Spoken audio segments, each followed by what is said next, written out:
In Pakistan, the problem has been, because we haven't had an independent judiciary, we have not had an independent election commission. So all our elections, except for one in 1970, all the elections have been rigged.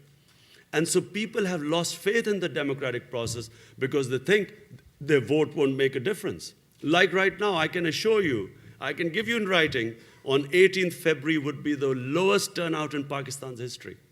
Because people already know that the establishment itself is fighting election. The Q League, which Musharraf has created, the whole state machinery is working to get in its election campaign. And everyone can see it.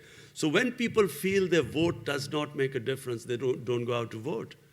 And in Pakistan, yet the people understand democracy.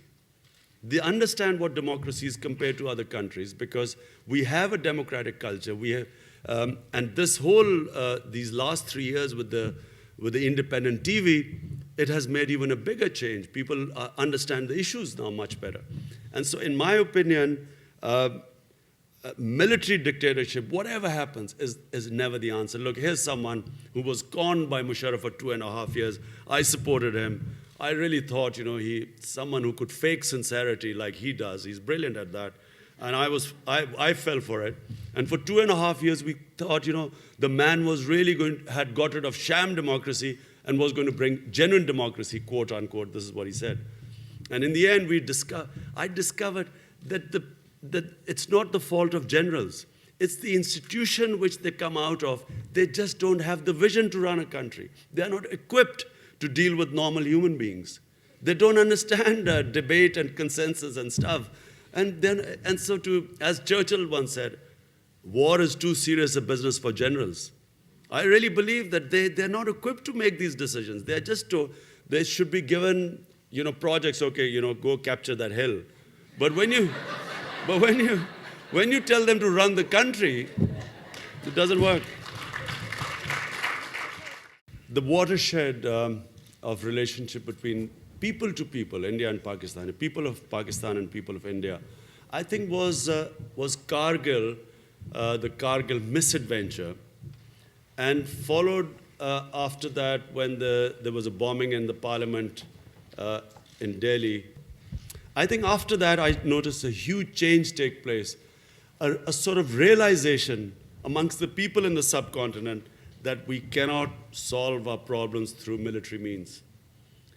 And I saw it reflected, by the way, in cricket matches between Pakistan and India.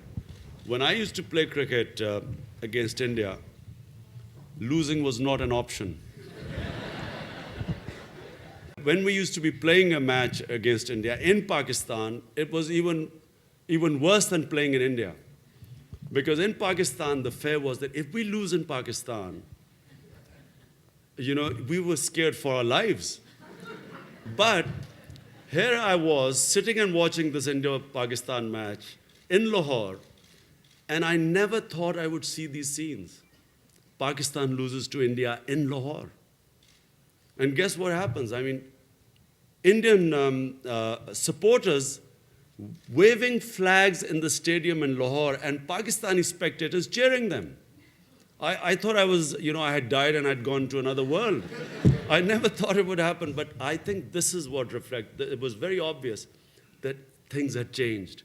People had decided that this was this, and I think a new generation now, this post-partition generation, which did not see the bloodshed of partition and does not harbor that sort of animosity towards the people on the other side.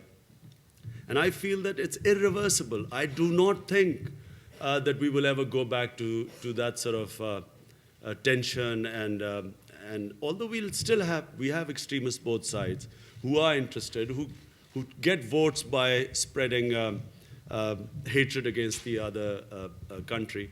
But I think the majority of the people, there seems to be a consensus now that if we have our problems, but they will be solved on the table.